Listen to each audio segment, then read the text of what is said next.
When a patient comes into our office, one of the first things that we do is do their vital signs. Vital signs are temperature, pretty much, unless somebody's really sick, it's normal. Pulse, unless they're really anxious, it's normal. Respirations, unless they're obviously breathing really hard, it's normal. But blood pressure, they call it a silent killer. I hate that kind of terminology because I don't like the killer part. The silent part, though, I agree. You can't know if your blood pressure's high normally. It doesn't typically create a headache, doesn't create kidney pain, doesn't do those things, but it's subtle and it's constant. So if you're working through your day with a somewhat normal blood pressure, but for 6 or 8 hours of the day you're under stress and your pressure goes up, that matters. It causes what's called end organ strain. So your brain has less circulation because the blood vessels shut down when there's high blood pressure. Your heart has to pump harder against it to get the blood out to your body.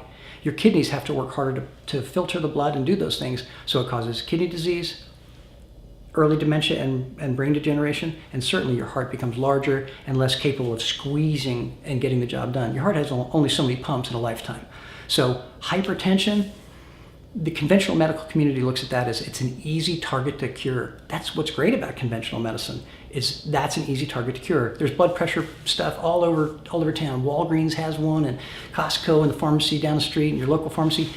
Check your pressure all the time. If there's any question about your pressure being high, you should address it. It's easy to fix. And there's lots of natural treatments that work as well as medication. The medications that are used are very well proven, most of them, and they're very inexpensive and almost always effective. So if you need to use medication, you don't need to have any fear about that.